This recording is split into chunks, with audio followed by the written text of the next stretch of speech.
DZGB ngunyan, anainot, pirming nanginginutan. Always number one. Always number one. DZGB, 729 kHz. Enot sa Bareta, enot sa Gabos. Oras sa Radyo DZGB, 2 minutos pasado alas 5.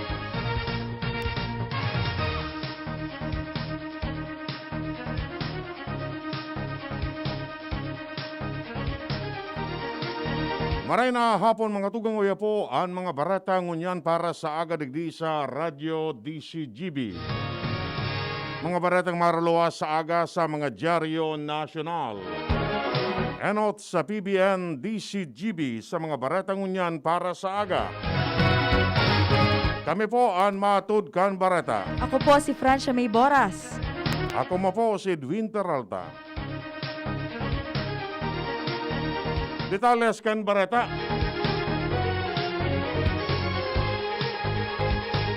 Pigdalauman kan Pilipinas na ang mas mahalangkaw na restrong kaso nin COVID-19 aro aldaw matapos ikonsiderar kan Department of Health ang paggamit nin rapid antigen test asin isabay ang mga mapositibo digdi sa bilang kan mga narestrong bagong kaso. Sinabi ni Health Undersecretary Maria Rosario Vergere na ipapawagas na ang rapid antigen test kit sa Metro Manila, Bulacan, Rizal, Cavite, asin Laguna, ang mga lugar na nasa lindong kan enhanced community quarantine para makagibo na ni mas dakol na test.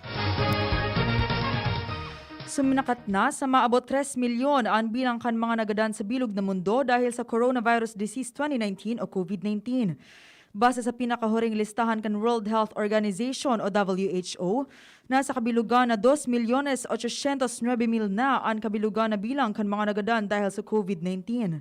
Sa numerong ini, 128,631,000 ang bilang kan mga nagpositibo sa COVID-19 sa bilog na kinaaban. Sa ngunyan, nasa 103,740,000 o 40,000 na ang bilang kan mga nakarecover mantang nasa 22,810,000 man ang aktibong kaso ng COVID-19. May arestando para tahali dyan sa luwas si Ans Galero. Ans, kamen. Bilang pag-antisipar sa mga gibong public as in recreational activities ngunyan kan na mga tao sa panahon kan Semana Santa, nagpaluwas giraray nin Lenten Guideline Advisory number 2 ang gobyerno provincial kan advice sa pamayon ni Gobernador Al Francis Bichara kanin na malimitaran ang transmission o kaya paglakop kaning COVID-19. Sigun sa iya, pinag-ususugulan ninda ang Gabos na City as in Municipal Disaster Risk Reduction and Management Offices as in man ang Barangay DRRMC kanin na magkondusir nin close monitoring sa mga resorts as in hotels sa indang mga lugar as in bantayan na pag-arabutan nin mga bisita lalo na ining mga gikan sa luwas kan Rion Bicol. Sigun kay Bichara, ang Gabos na mga operator kan mga resort parehong pribado as in publiko kay bahan naman ang mga hotel as in iba pang recreational facilities dapat na i-implementar rin mahay na magkakanigong health protocols siring na sunakan physical distancing, wearing of face mask as in iba pa. Anuman na COVID-19 positive result kan mga bisita ninda o mga guest ninda na maaaraman na dain nagsunod sa protocol, posibleng mapanimbag o kaya magsimbag ang mga hotel ninyo kay mga pasilidad sa temporary closure o kaya lockdown kan sa indang establishmento. Dahil digdi pinagpagirumduman kan gobernador ang gabos na mga guests o visitors na igwaman o kaya asymptomatic kan COVID-19 dapat na mai-report man sa BERT, DRRMO as hindi ba pa na mga otoridades pansalud sa kanya-kanyang mga LGU. Pinagpagirumduman kan na gobernador ang gabos na mga albayano lalo na ang mga gikan sa luwas kan Rio Bicol na dapat igwasin din albay get pass o ining QR code tanganin na mafasilitar ang makaskas asin marhay na contact tracing sa panahon kan Semana Santa. Dagdag na Bareta, Ans Galero, DZGB. Tinawan ni linaw kan Department of Health na ang PhilHealth Identification Number o PIN bako man rekisito para makarehistro asin makaresibe nin bakuna kontra sa COVID-19. Sinda nagpalos nin pahayag tangani ang kurehiran ang enot na anunsyo kan PhilHealth na ang PIN iyo ang kinakaipuan para sa COVID-19 vaccination. Didugang pamakan DOH na ang PIN pigahagad sana kon maklamar nin benepisyo in kaso may adverse effect kasunod kan pagpapabakuna. Pigre-rekomendar kan Department of Health o DOH na palawigon panin sa rong semana ang ipinapautob na Enhanced Community Quarantine o ECQ sa NCR Bubble Plus. Sigun kay Health Undersecretary Maria Rosario Vergere, halipot nin marhay ang ECQ para mamatean ang epekto kaini. Base sa anunsyo ni President Rodrigo Duterte, na epektibo sa napoon Marso 29 sagkod Abril 4 ang ECQ sa Metro Manila, Bulacan, Cavite, Rizal, Asin, Laguna. Sinabi pa ni Vergere na dapat na 2 semana na ipautob ang ECQ tanganing mahiling ang epekto kaini.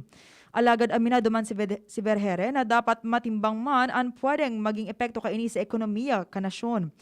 Enot kaini, sinabi ni Presidential Spokesperson Harry Roque na pinakaultimong lakdang ang pagpapalawig kan ECQ.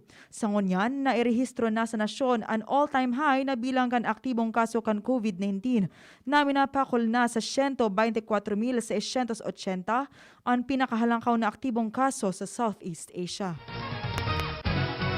Nagpalag ang Department of Health sa pigsasabi kan publiko na pwedeng mamaniobra ang resulta kan antigen test na pwedeng makaafektar sa magiging desisyon may kinaraman sa Enhanced Community Quarantine. Sinabi ni Health Undersecretary Maria Rosario Vergere na natatakaypuan imanipular asin ano-ano baheto. Sa sinabi na gusto man sanang ipailing kan gobyerno sa mga tao ang totoong nangyayari para magtarbangan tanganing mapugulan ang paglangkaw kan kaso ng COVID-19 sa nasyon. Idinugan pa man ni Vergere na sinda perming silag asin may integridad ang data para maugid asin aroal daw na ipinapararom sa validasyon. Target kan gobyerno na makapagkondukta nin 90,000 na COVID-19 test kada aldaw. Initanganing mapakusog pa ang contact tracing efforts kan gobyerno lalo na nakakaalarma na ang kaso kan COVID-19 sa Pilipinas.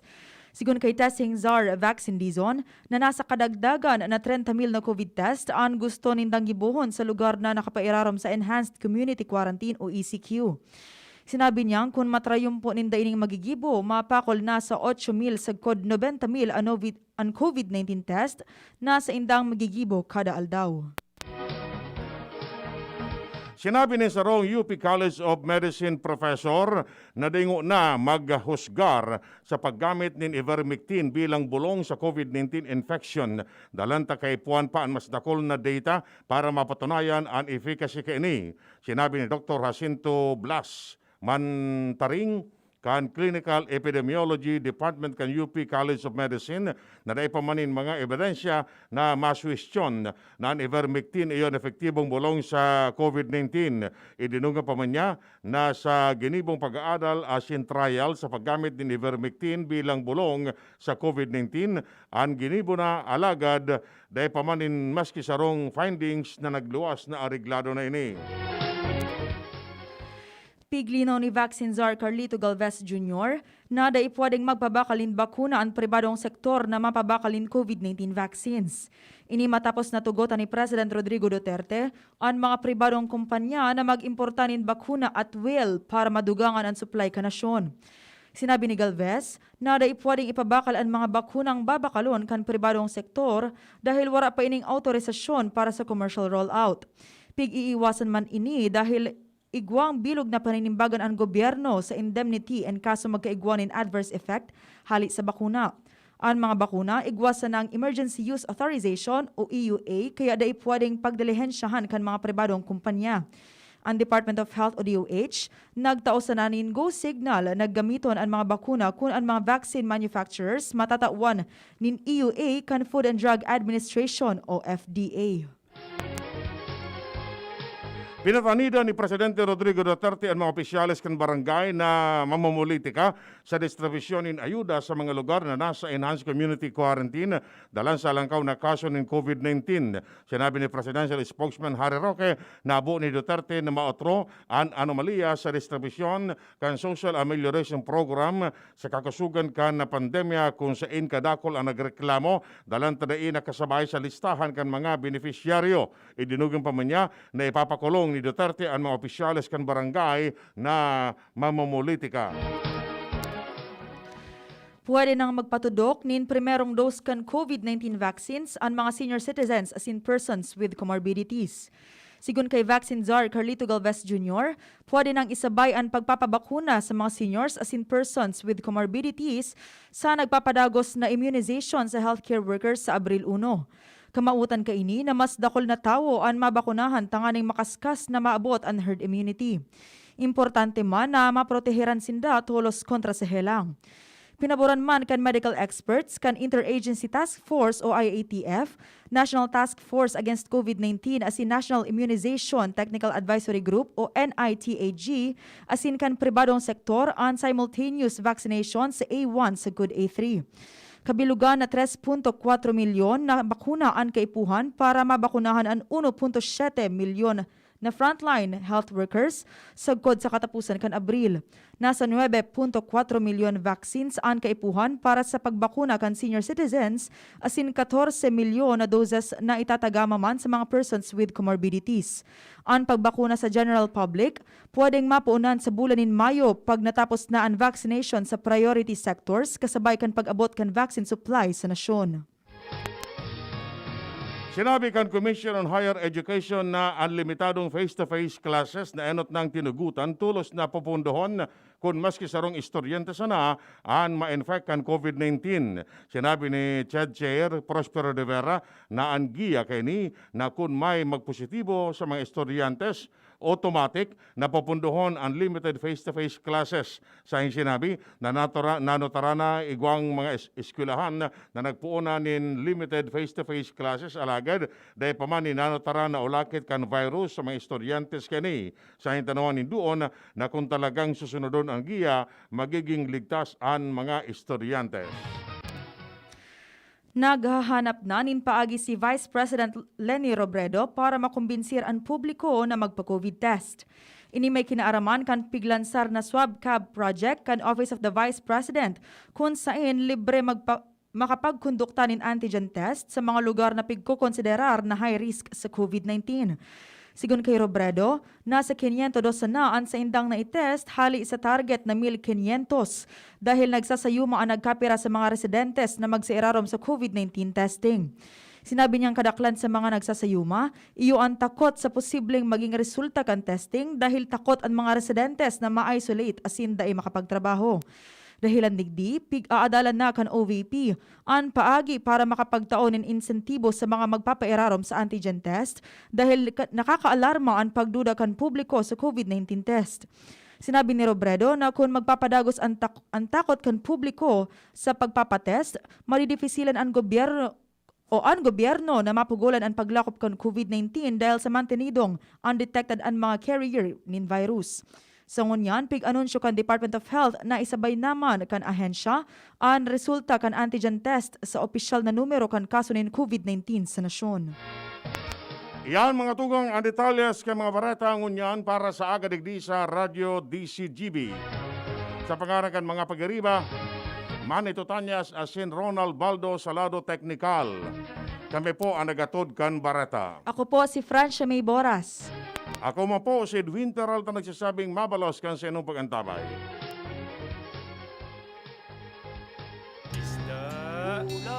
Pandesal! Ito naman ang tunog ng may diskarte. Pandesal! Yan ang nag-Gin Kapitan. May tamang lasa't hagod sa presyong kayang-kaya. Gin Kapitan. Kayang-kaya! Drink responsibly. Basta't sama-sama sa diskarte, kayang-kaya.